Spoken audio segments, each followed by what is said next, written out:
for another review of Love and Marriage Huntsville, Maur or Less, The Favorite, Season 10, Episode 3. Before I get started, please be sure to like the video and subscribe to the channel. Thank you for those of you who have.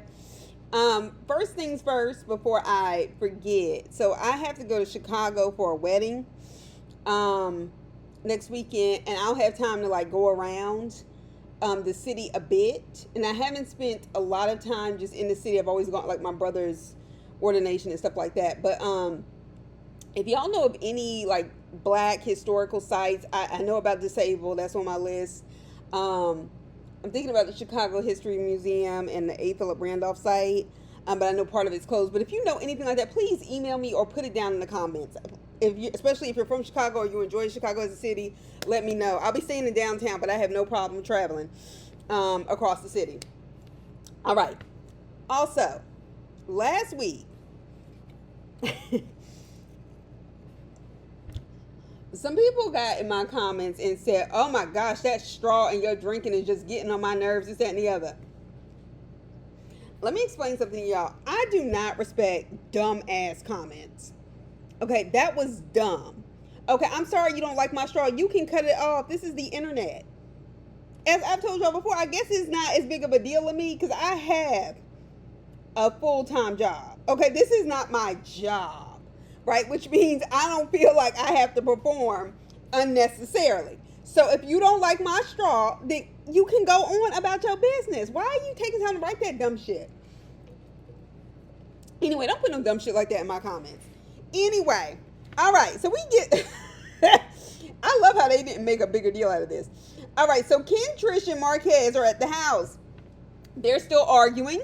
Ken told him, look, you just came through the front door again without knocking. And he was basically like, Marquez basically like, whatever. And Ken told him, Ken told him, well, you know what? You can leave. It's a problem, this, that, and the other. And Marquez was like, y'all better chill out. The next thing we know, Ken is throwing hands. And he must have thrown them pretty hard for Marquez to sashay out the door as quickly as he did. And the producers were all out of breath trying to keep Ken together. The sun comes down, calm, cool, and collected, kind of looking around to see what was happening. And that tells me, or told me, that this is not the first time this has happened. Okay? This should not be happening in their home, okay, at all. And certainly not with cameras recording it. So these kids can be re-traumatized later, be teased at school for it. And with her friend of 4 years, when she's known Marquez most of her life and is living with Ken, and this woman is only, it feels like, knows most of the situation based off of Trisha's lying ass and this show. And I'm like, what the hell is that about? Those kids are going to have to deal with it. And I really hate that the son seems to have to parent the parents.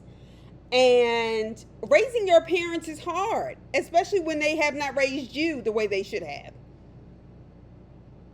And that's what we're looking at. And I feel bad for this boy because his face is on camera. He just want to go to college and mind his business. And his parents are acting like children.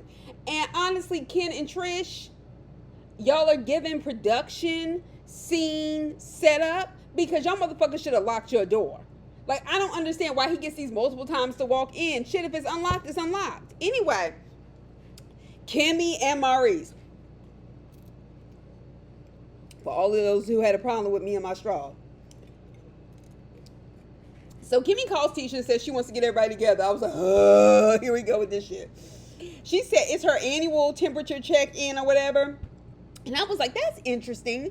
Because last reunion, when it was Mel calling people together, y'all were talking about how it was an annual gathering and this, that, and the other, so on and so forth.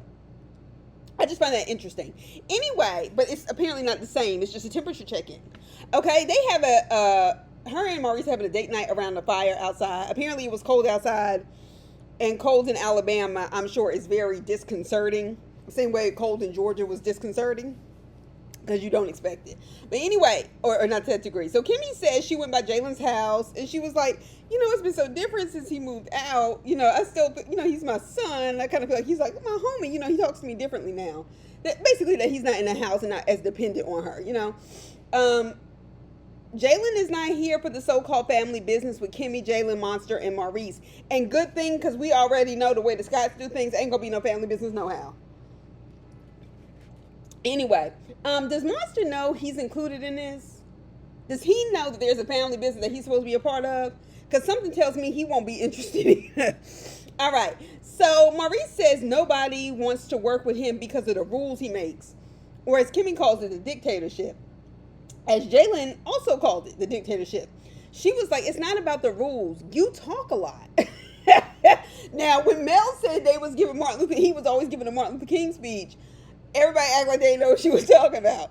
Okay? He does talk a lot. He does. And he talks a lot about nothing. And I have realized over the past maybe 3 seasons or so, that's his game for deflecting.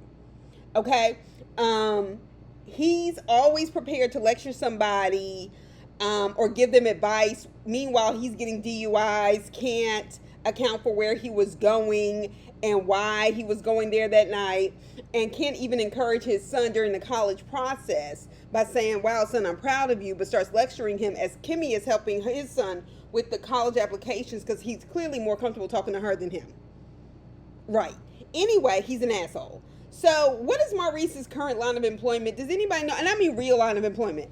I don't mean does he have a place he calls an office that he still has to pay the lease on. I don't mean that. I mean, what does he do? Anyway, he's got to be, this is like Martin Lawrence's group of friends, but instead on a reality TV show. Okay, and don't give me the WeTV mess, okay? Anyway, Jaylen talked to Kimmy, and he said there were some missteps. That's the way at least Kimmy put it to Maurice. That he treated Jaylen more like a homie.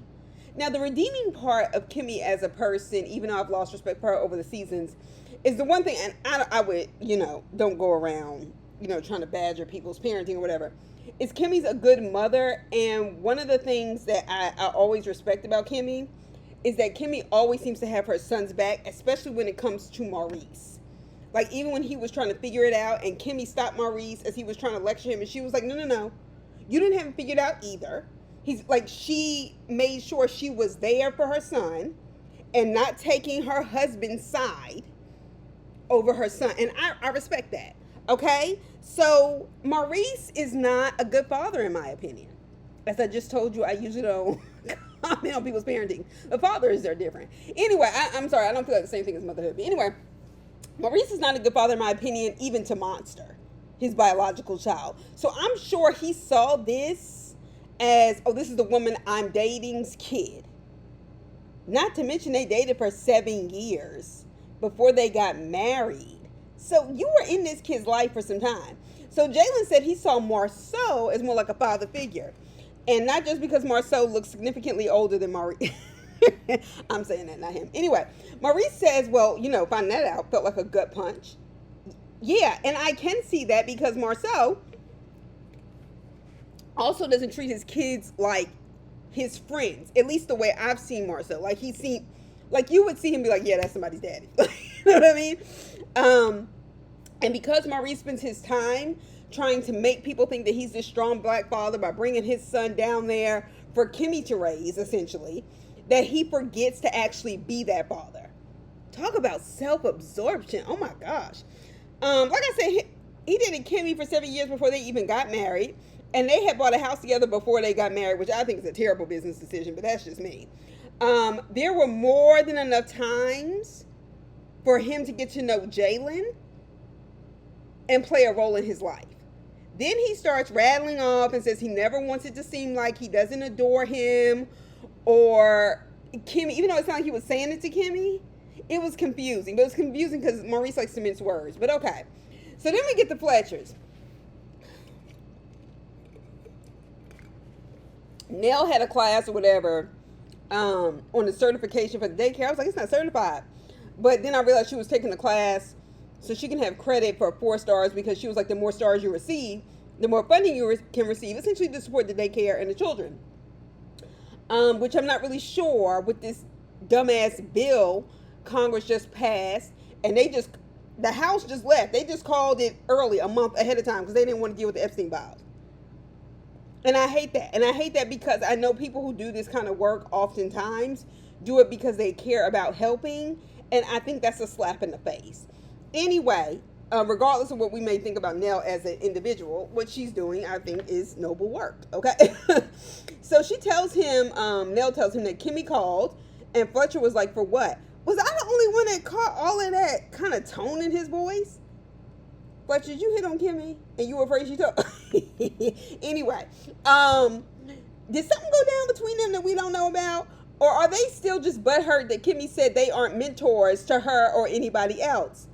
And quite frankly, Nell has a completely different definition of mentorship than any of us who have ever looked up the word. Anyway, but Fletcher's messy, sorry ass goes down the list of names of women on the cast to try to figure out, well, what's happening to so-and-so, what's happening to so-and-so. And Destiny comes up. We didn't see her at all this episode. Good. Okay? And Nell is upset that Destiny said she needed to assess their relationship going forward. I was like, that bullshit from last season? And y'all know I do not like Destiny. But, like, I was just like, why is Nell always so stuck? Like, she just stays stuck. She's sensitive, but she stays stuck. Now, I understand it's a show. Okay, I get that. I also understand that it wasn't your job to get in the middle of Destiny and Sunny's shit. And you were right to say, hey, I need to get to know her for herself. Certainly since y'all are co-workers at WeTV. But anyway, however, now, in fairness, because I ain't really here for none of these people. I don't go up really for anybody. So you have to understand, though, still, that Destiny felt a way about Sunny marrying Moses, especially considering their text messages overlapping. And the fact that she considered Sunny like one of her best friends. Like one of the only, females invited to her birthday party. Even though she was dating Moses, the bottom line is Sunny would have never met him unless through Destiny. So I think anybody would feel a way. And if you say you wouldn't, I find that hard to believe.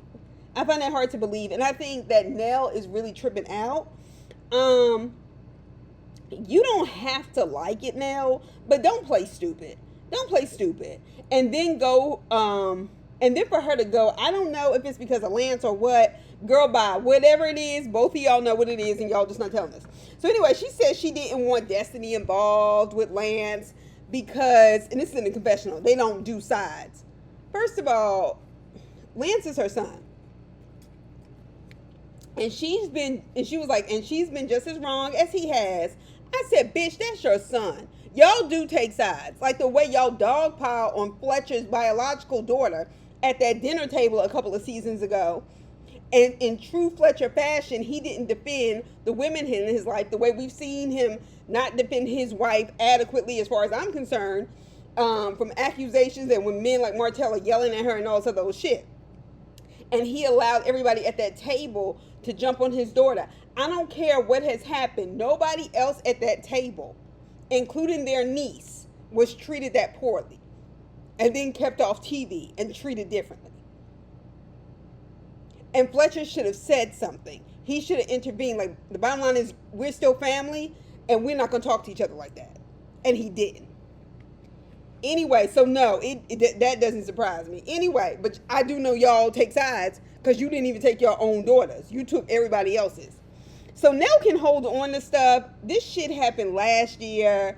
Why are you tripping on her saying she needed to say? She said it because she was hurt, okay? Get over it. The same way Mel came with all that paperwork in her mind to sit down with Miss Marlene and explain why she sent some crazy text, and before she could even get started, she was like, well, I want to explain why I sent this text, and Miss Marlene didn't even let her finish. She goes, because you were hurt. And I'm gonna tell you right now, I almost burst into tears. I was like, damn, women just know. Mothers just know that kind of stuff. She was like, I knew that's why. You ain't gotta explain nothing else. And you could almost kind of see Mel kind of melt. Like, yeah, that was why, but I wanted to, you know what I mean? Like, so don't act like you don't understand what's happening with Destiny. Anyway, what was that? Oh, that's my air conditioner remote. Okay. So Kimmy gets them together for a shit show. Why not? That's what we watched this for. Those drinks did look good. That margarita looked very prime, I have to say.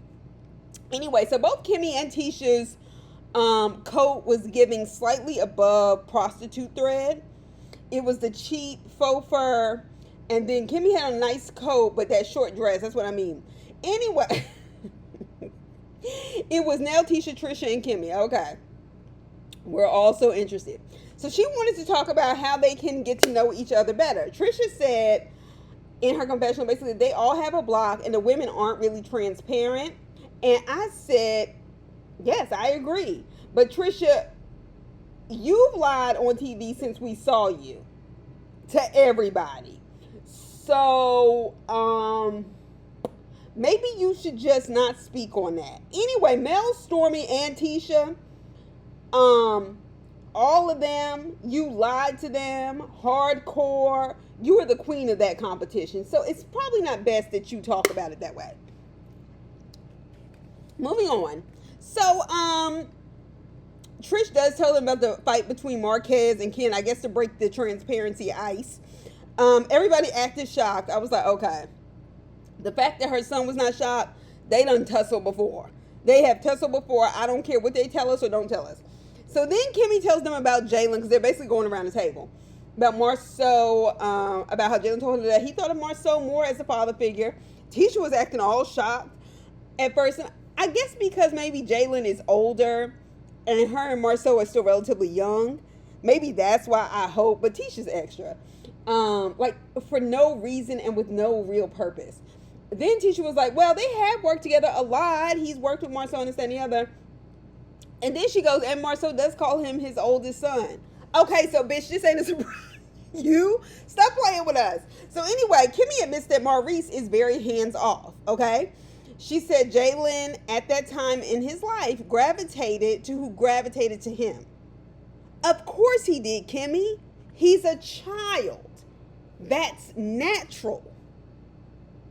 Then Tisha's dumbass is in the confessional talking. Y'all stop interviewing her because y'all know Tisha don't make no sense. And she's talking a whole lot about not a goddamn thing. And was like, well, Jaylen should have gravitated to him as a father. And it had been him and Kimmy for so long. But maybe he just needed to not just talk to Kimmy, but to talk to Maurice. No.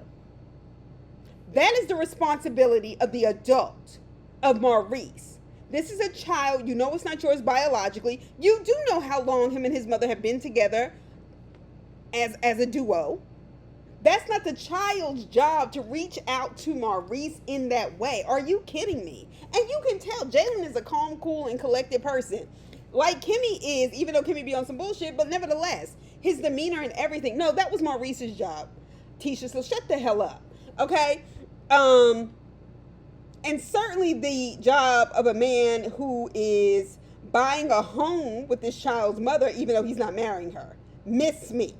Okay, so Tisha, you don't have no sense. Anyway, then the convo switched to Nell. I love how Tisha just managed to not have no updates because she don't want us to know about her bullshit, even though it's obvious and we know your mother will get on here and tell all your business just for a little attention. Okay, girl. So the convo switched to Nell. Nell said, well, y'all know we really don't hang out with y'all much. And it kind of seemed like this, but y'all do know that. I was like, right, because y'all were on the show essentially because of y'all's relationship to Mel and Martell.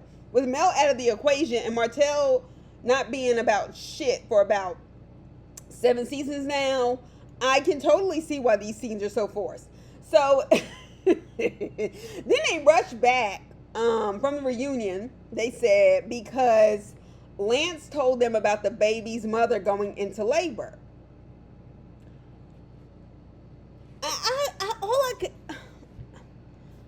I was like, does she really want his parents there? Like, when y'all say y'all rush back, and I am not trying to, even though it's going to sound like double speak, act as if all parties in the family should not be helpful. But it seems weird to me that the woman's, who she had a baby with, his family is somebody like she's just desperate to have there. I know you're not there for Lance's grown ass that y'all couldn't stay a few extra, like, miss me. Okay. Okay, then we find out that Nell actually didn't know Lance had a baby on the way.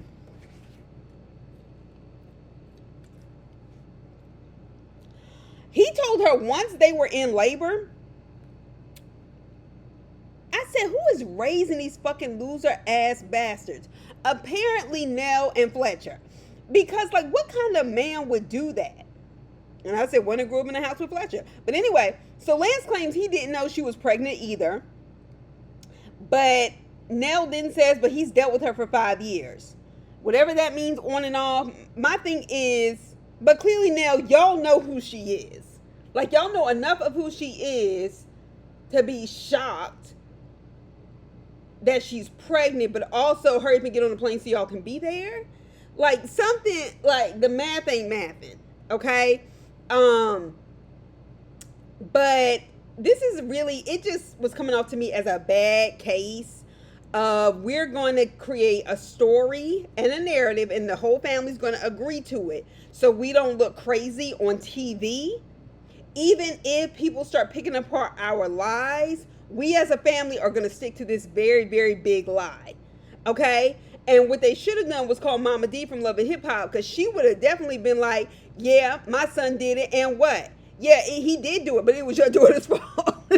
See, you should have consulted some of the OGs. But instead, y'all tried to concoct these stories yourself, knowing Huntsville is small. It's going to get back. Anyway, Chris Jr. and Lance had babies that are 5 months apart. Did y'all know Chris Jr.'s baby was coming along? Like, I'm not, and I know this is going to sound bad, but I'm just trying to keep it real. Now, if this was her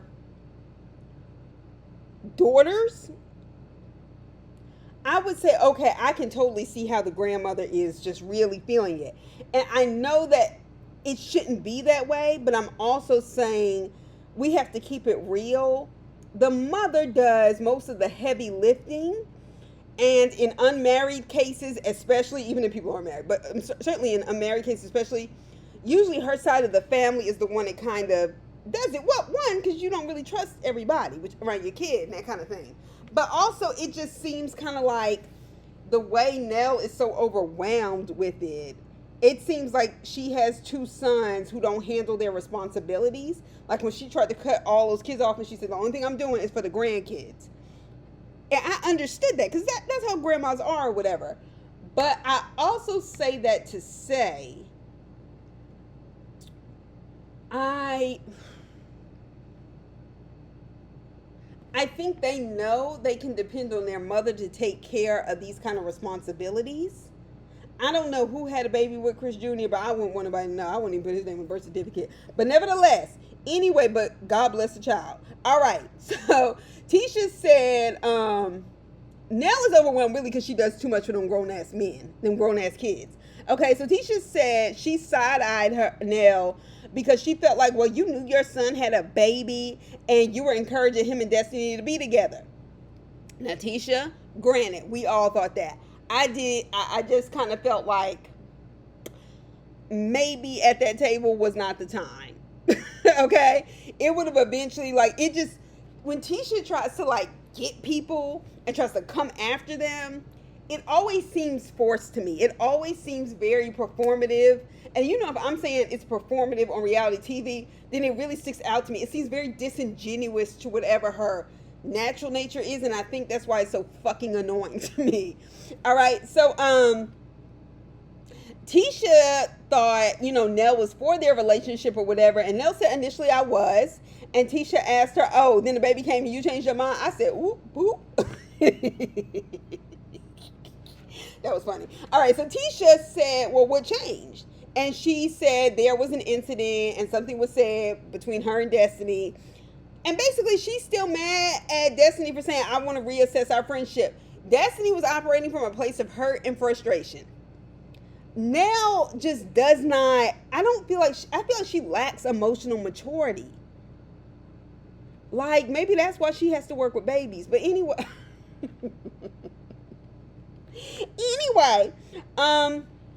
But Nell caught on real quick, and Nell started asking questions right back because she said, I'm tired of dealing with this web of lies that I've dealt with. Y'all gonna talk some more too. And asked her and Kimmy what did they think about what Martell said about their husbands and their envy. I said, how long ago was this? Because y'all really bringing up shit that we just don't care about. Now, and you stay bringing up Martell. People in the comments have made some references, and I try to be kind, not that kind, but I try to offer a little grace with Nell and some women on reality TV. But now you proving these people right. Anyway, so Tisha was like, well, how did you feel about it? To deflect. So all of you do the same thing. So she brings up what Martell said about the mystery mistress or whatever. Meanwhile, Trish jumps in and was like, well, that was some backwoods ghetto mess. And when I saw it, I laughed. And Kimmy was like, when I saw it, I laughed. Like, they don't even take him seriously.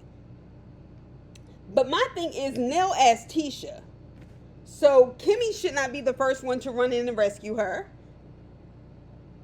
Trish shouldn't be answering, even though I wasn't necessarily annoyed by Trish, but nevertheless, this question was to Tisha. And my thing is, even with that, right, asking that question or whatever, I find that it's just, yeah, but Tisha, you need to account for your stuff. And Kimmy, the way you swoop in and help her, it's just giving whack ass shit. Okay? Especially somebody who admitted you would not be friends with Tisha if she wasn't family. Which means y'all aren't just friends, y'all are family. Anyway, so Tisha was basically like, well, me and my husband did a live. You want to know how I feel about it? You go back and look at the live. Is it just me, or does Tisha have this weird disdain for Nell? And we've seen it with different people throughout the seasons. Like, and not just Mel, but just other people. She'll have this, like, just, I don't like you for whatever reason. And because she is so passive aggressive, I think I find that annoying more than, like, the bitch on the show. You know what I mean? Like, I mean, I wouldn't call any of them like the bitch on the show, but I just mean in reality TV understanding. Yeah, and I say that because she has this way of disliking people for no good reason, and then gets this fake ass bravado. Well, what about this? What about this? Like, bitch, shut up. Like, this seems like Destiny's battle, not yours. And quite frankly, you and Destiny aren't even friends like that. Y'all were basically two people who had a fallout with Mel because you couldn't stand Destiny. And then all of a sudden, y'all best friends because this is a chance to rip Mel on TV because apparently building Scott Manor is never going to happen. So I don't have anything to throw in her face other than I have a husband. Well, anybody can get a husband. I remember one of my professors, and God rest her soul now, she died of cancer during the time of COVID. Dr. Jane Smith, I remember she told me, she was telling us, she was having a discussion with women in this leadership series, and she said to us one night, she said, women can always get married. It's actually not a hard thing to do. The only thing that makes it hard is the accomplishments that women, or the choices women choose to make that don't include getting a husband. And men have a difficult time with that. But it's not really hard to get a husband. And so it's not the flex people think it is. And certainly me, having grown up in Georgia and always kind of feeling this complex when I go back home, you know, like everybody's going to ask you why you weren't married, right? That I don't experience nor feel the same pressure in New York. Because it feels good to be like essentially nobody in 8 million people. You know, you're not the preacher's daughter. You're not the, you know, to me, it feels safer that way. But I know a lot of people don't. And that mentality, I think, is also what bugs me with Tisha and that kind of thing. Anyway, then after Kimmy's pick-me ass jumped in the conversation, Kimmy, I hate that for you. Because you are smarter than you talk, but you act and behave like a pick-me. and I hate that for you, because that's some lame ass shit you do. To take up for Tisha, she does this thing like she's some kind of queen bee.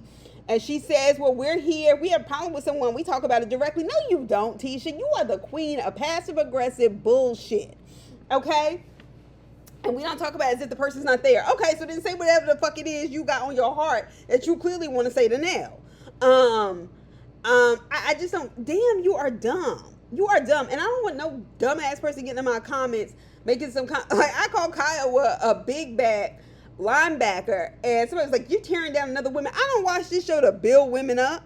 They give you fuck shit to talk about. Like, stop playing with me. You didn't even have to write that. Anyway, people were pissing me off last week. Anyway, so Tisha brings up how she told Kimmy that she didn't know. I really don't know what to do with the Fletchers. Okay. Now explain to her why, since you're going to do stuff so directly. Then her and Kimmy bring up again that their husbands were bothered by what Fletcher said. Now, I think Nell handled it properly and appropriately. She said, look, I understand, but at the end of the day, that's my significant other, and I'm going to stand beside him. And also, and she was clear. She was actually saying these things, not talking around them like Tisha. She was like, but I also can't be responsible for everything that comes out of his mouth. And I agree with that. It doesn't look good for you not to be taking your husband's side on anything serious. You know, you argue about that at home. But I do think that actually has been consistent with Nell in terms of, in fairness, when somebody brings up Fletcher's infidelity or him getting involved in something like that, Nell does not rush to the floor like Kimmy to defend him. Like when they talked about Trish and him hooking up with Martell, I remember when they brought that up again at the reunion, and right when Carlos asked Fletcher, Nell said, knowing her mic was on, she said, tell the truth. Like, she didn't try to, like, fix it. You see what I mean? Like, and so, y'all could actually learn a thing or two from Nell in that regard. So, for Tisha and Kimmy to say that Marceau and Maurice didn't like what Fletcher said about their husbands to Nell, to me, was some bullshit. Honestly, I didn't get the impression that Maurice was bothered by it. I felt like Kimmy was bothered by it, which is why she brought it up on that first episode. I think you're bothered, which is why you brought it up and still couldn't get your husband to say, I've never had a side chick, just only I've never had somebody sign an NDA, and then refuse to like fix his language to just, even if he just to please you, because you want to save face. And Nell seems like an easier target. Nell and Fletcher were honest about their infidelity, which is brave. And you can still tell that's a place of a lot of pain and hurt for Nell. Because when you really truly love somebody, and certainly when you come together and married and blended families, and then to be betrayed that way and find out from somebody else at that because he's doing stuff in the street, that's hurtful to any woman. But I also think that Nell and Fletcher had done a really good job in terms of the fact that they went ahead and put it out there, and not like in a messy way, but hey, yeah, we've been through this, and then we're helping Mel and Martell. So to me, it was like, it's much harder to weaponize it in the same way against them if they've already owned up to it. Fletcher doesn't keep lying about it like Martell, despite, Fletcher didn't even have no extra child or Nell, So it's just like, I just find that really, like, whack. That shit was lame as fuck, Kimmy. Anyway, so what do y'all want Nell to do? Nell starts to get bothered that Maurice felt the way about it because she was like, I really don't have a problem with him. And I don't think Fletcher has a problem with him at all. And I was like, these bitches are petty. Anyway, Maurice goes on to talk to Jaylen over pool because it's necessary for him to get a scene on camera where he can somehow rehabilitate his image that he thinks we have of him that we don't because he's a fuckboy. So he tells him about what's been going on. Jaylen's talking about what's been going on with rental properties. Jaylen is thinking about getting into IT and applying to different jobs. And everything that he's doing is exactly what you do in your 20s. You apply to a bunch of jobs and try to figure it out. You also apply to a bunch of law schools, graduate schools, whatever your path may be or whatever you think it might be. You try to figure it out. Your 20s is where you're figuring it out. Okay?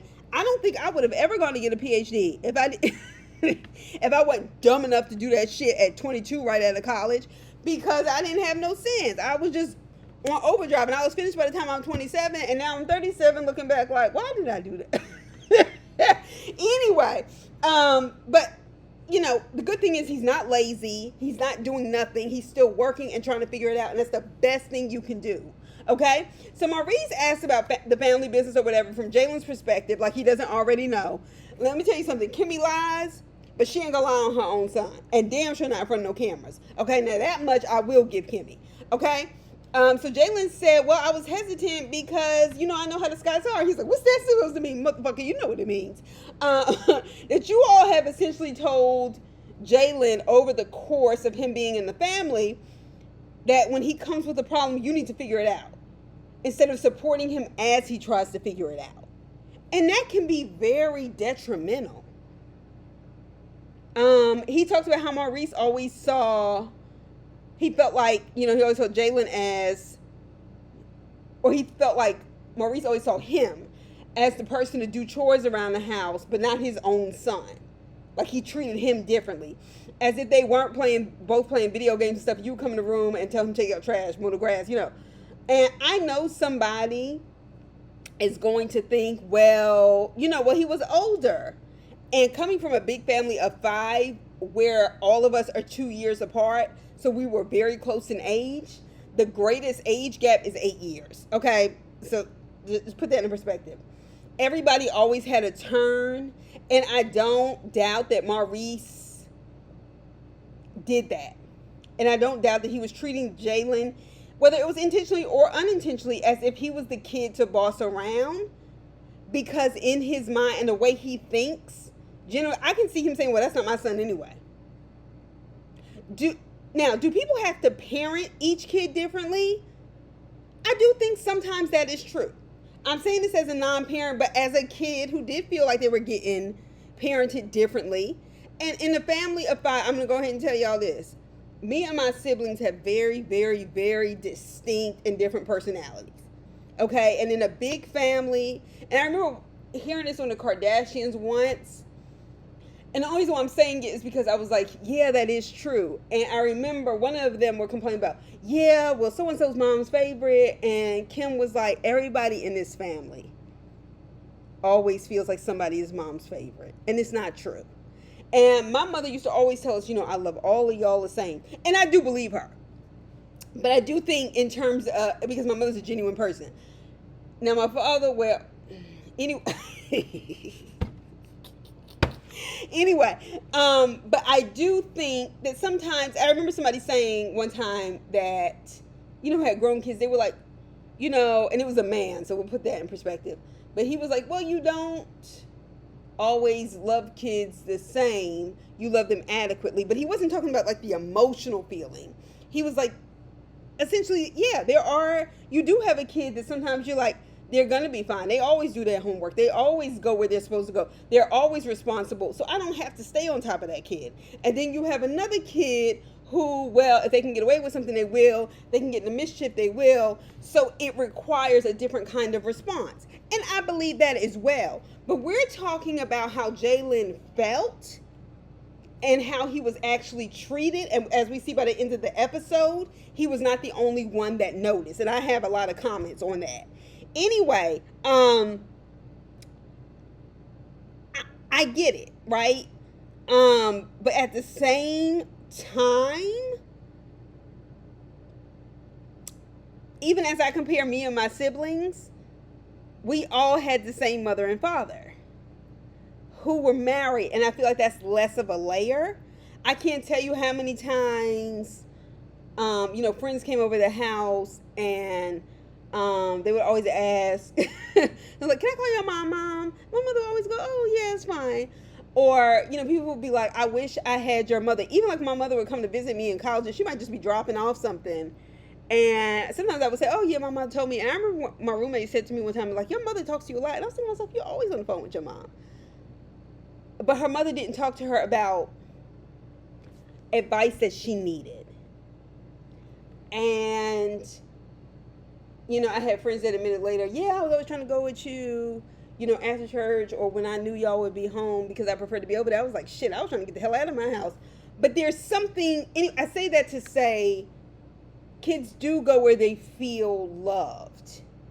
And Jaylen not being Maurice's biological son, I think would require a different kind of handling.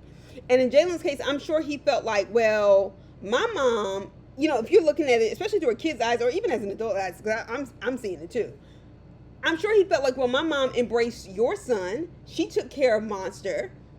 She feeds him. She makes sure he's okay just like me, you know, and didn't cross boundaries in terms of his mother and her, and loved Monster. But I didn't see you do the same thing for me. And that's also another thing that makes people feel left out. Parental impropriety, okay? So Maurice is saying that he feels like his parenting worked. I said, motherfucker, are you serious? You are in a confessional rewatching this bullshit and you trying to convince the rest of us Martell ain't the only one with narcissistic personality disorder. That's all I'm going to say. Or attempted, you know, I'm an armchair psychologist. Anyway, Maurice asked him, well, did you feel like I loved Monster more? He was like, of course. He's your son. And he was like, and you're not? Look, you're not going to bully him the way you do Kimmy, because he ain't trying to save face, okay? He was like, I am, but I'm not your biological one. That just makes sense. And I get that too. And I don't think a parent would necessarily be wrong. Like, you can't help, like, if you give birth to a child, or that's a child that is your biological kid, and you blend family. I mean, I don't fault anybody who loves their biological kid more. It would seem natural, which is what Jaylen was basically saying. The problem is that you still treated him in a way that made him feel less. The issue, Maurice, is not just your feelings, though, which is the problem, but it's Jaylen's feelings. And his mother brought that to you because it bothered her. You know Kimmy had to believe it to bring it to you. And he's telling you this after he's grown. And how can you now, the question really is, how can you now pivot to be a better support system for Jaylen in his life? Like, I heard you, it stung, I didn't realize I had done it to you, and now I want to fix it. And that's also something that I have respected about my mother as I've gotten older. And, you know, as I went through therapy and I would sometimes bring up stuff, and I'm like, well, Ma, I really did feel like you treated me differently. You know, I'm the middle of five. And, I won't go into details, but I will say that my mother didn't cut me off and shut me down. She'd get quiet. And she'd listen. And, you know, maybe like a day or two later, she would say, you know, so I didn't, and I'm sorry, you know. And that meant everything to me. I wasn't expecting my mother to go back to the past and figure it out, but to feel heard and to feel received in the way I've seen my mother grow. Because my parents are divorced now. They're not together anymore. But the way I've seen my mother grow in terms of making sure that she tries to pivot now to even parent me in adulthood, right? Not try to make excuses. And I love her. And I'm saying that to say, Maurice, when somebody acknowledges that, that's really what you need. It's the acknowledgement. Don't continue to gaslight me or make me feel like, no, everybody felt that when you, no. There are some things, and when I'm giving you examples, don't treat me like I'm crazy, because then the resentment builds. Anyway, so yeah, but you know, Maurice is too busy lecturing Martell to deflect from how fucked up he is as a person. So Maurice starts saying that he was hard on him because it was his formative years and he wanted him to do better, and all parents want them to do better. And I was just like, he was like, well, that was the way I was raised. Bruh. He's talking about how he didn't feel loved. Not simply that you asked him to do chores, but also as you treated your son as if he was different and then better than that. And it's not the same. And the reason why I brought it to me and my siblings all had the same mother and father was not to like have rank, but I'm just making a point. It wasn't as if I'm like, oh, you know, her mom does this or her dad does this. I didn't have to do that. And so I'm saying that kids like Jaylen, when you blend a family, still, it requires dealing with it with a different kind of intentionality, right? That can't be presumed if that's not your biological parent. And I don't think I'm wrong for that. Instead of you chasing linebackers down there with Martell. Anyway, so he said he chose not to gravitate toward Maurice. And Jaylen, I got to give it to him because he didn't want to get attached. And Maurice was like, or disappointed. And I was like, there it is. And there's the trauma. That's the trauma, actually. When the fear is, if you gravitate to somebody and you open yourself up, they'll disappoint you. And the only reason why he could think like that is because he experienced that rejection on a very deep level. And so therefore it became, okay, let me figure it out, in an attempt to be accepted by Maurice and maybe even by his own father. And that's very hurtful. It's very hurtful. Because I had a strict father like that. And it can be very difficult to process that. All right. And I have no problem saying I go to therapy every week. All right. So anyway, Ken goes to talk to his friend. I like Ken. You know, I've told y'all, I think he's a decent person. He has some issues, but don't we all? Okay. However, I understand his friend Will. I know what it is to have a close friend who keeps going back into similar situations, and you have to handle them with kid gloves because you know what they've been through. Like, you know, some aspects of what they've been through.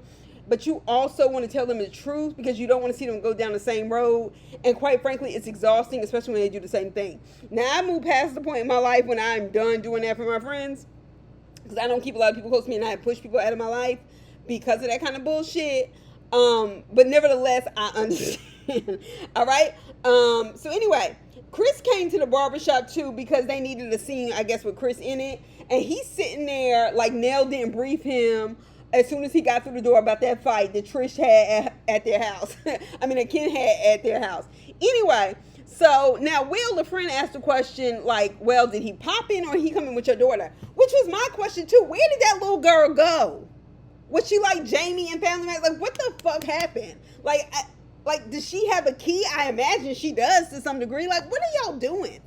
Anyway, Will is like, look, you know how long you are going, like, how long are you going to put up with this? And Kim was like, well, typically with divorce, people move on and then get the paperwork done. And Chris said, but yeah, usually it doesn't take 7 to 8 years. God damn. But he needs to hear it. He needs to hear it. And he should know Chris actually is a reliable source in this way because he officially separated from his wife and they divorced. While he was separated, according to him and Nell, he was trying to make Nell his second wife, but he didn't tell her that he had a whole wife. And so she stopped talking to him. Now that was a red flag, but that was long before people were having conversations about these kind of things out loud. Anyway, so Ken said they have no issues, okay? But Marquez is the issue. Other than that, they don't have any. Because it's him hindering the process, not her. Ken, I'm going to hold your hand when I say this. When we met y'all last season, she hadn't even started the paperwork. So, also, somebody's husband is a big ass issue. So don't make it seem like, oh, outside of her husband, ain't no big thing. I mow the grass, she does the dishes, you know, Brother, this ain't the same thing. Chris was like, so why are you, and Ken's talking about, look, I'm trying to make him comfortable so we can get through this. And Chris was like, why are you trying to make him comfortable? You trying to marry Trish, not him. I said that part. And his friend was like, are you sure you just don't see the situation as a challenge? And that's why you're still there, because it's another challenge for you to figure out. And as his friend, who has known him like since childhood, is basically saying that's what you seem to like to do. If it's a challenge and you can fix it, this, that, and the other. His friend was like, I'm going to be honest, even if I throw the pieces back up and put them back together, I think it's your fault at this point. You are choosing to do this over and over again. And they showed a flashback to where he said, this is not the first time Ken's been in a situation like this. Chris asked Will, well, what would you do? And he said, at this point, Trish would be a thing of the past. He don't fuck with Trish. And honestly, he shouldn't, because Trish is playing in Ken's face. And once again, when it's your friend, we can all say it's everybody's fault. But at the same time, as that person's friend, you just got to keep it real. All right, so Tisha and Marceau go to talk to Kimmy and Maurice, or Maurice, whatever the case was. Did Tisha and Kimmy go shopping together? I know I can't be the only one that noticed. Like, did Kimmy borrow Tisha's coat that they had at the dinner a few nights before? Because they had on the same coat Kimmy had on the previous scene, the long jean one with the fur. Or did they just have that on the rack before we get ready to shoot this scene? Okay? And I'm gonna tell you, I noticed. And I'm not a fashion person, so I usually don't pick stuff up like that. So that says to me, y'all didn't do enough work. Anyway, they're talking about the application process, college application process for Tisha's oldest son, that their son is dealing with, DEI stuff because the deadlines have been pushed back and he can update his applications. Marceau basically was like, oh, well, that's why we started the comeback group, to do things that the government won't. And first of all, the comeback group has failed 9 seasons in a row. Okay, I'm gonna let this season finish before I say 10 seasons, but we all know what it is. Also, as long as we, just a little plug here, as long as we are paying federal and state taxes that go to education, as African Americans, we should not have to rely strictly on ourselves, because we are then supporting a government that willfully neglects us and props up other people without their hard work nor merit. It's not that simple, Martha. Oh, yeah, we're just going to do it ourselves. Yeah, a lot of times black people have always had to do it themselves. We've never been the main beneficiaries of the government, but that's a problem because it's through our labor, our hard work, and our taxes. Even with segregation, you were still having to pay into a system that exploited you. You fucking kidding me right now? Y'all need a history lesson. Alabama A&M, I'm giving y'all the side eye. Actually, I'm just giving the Scott Family the side eye. Anyway, they talk about Jaylen and Marceau. They talk about Jaylen. And Marceau tries to skid around the fact that Jaylen sees him as a father figure. He said, well, I see that as different than a dad. Actually, a father sounds much more powerful than dad, but that's just me. Like, I still get uncomfortable when there's people in church calling God daddy. And something about that just does not...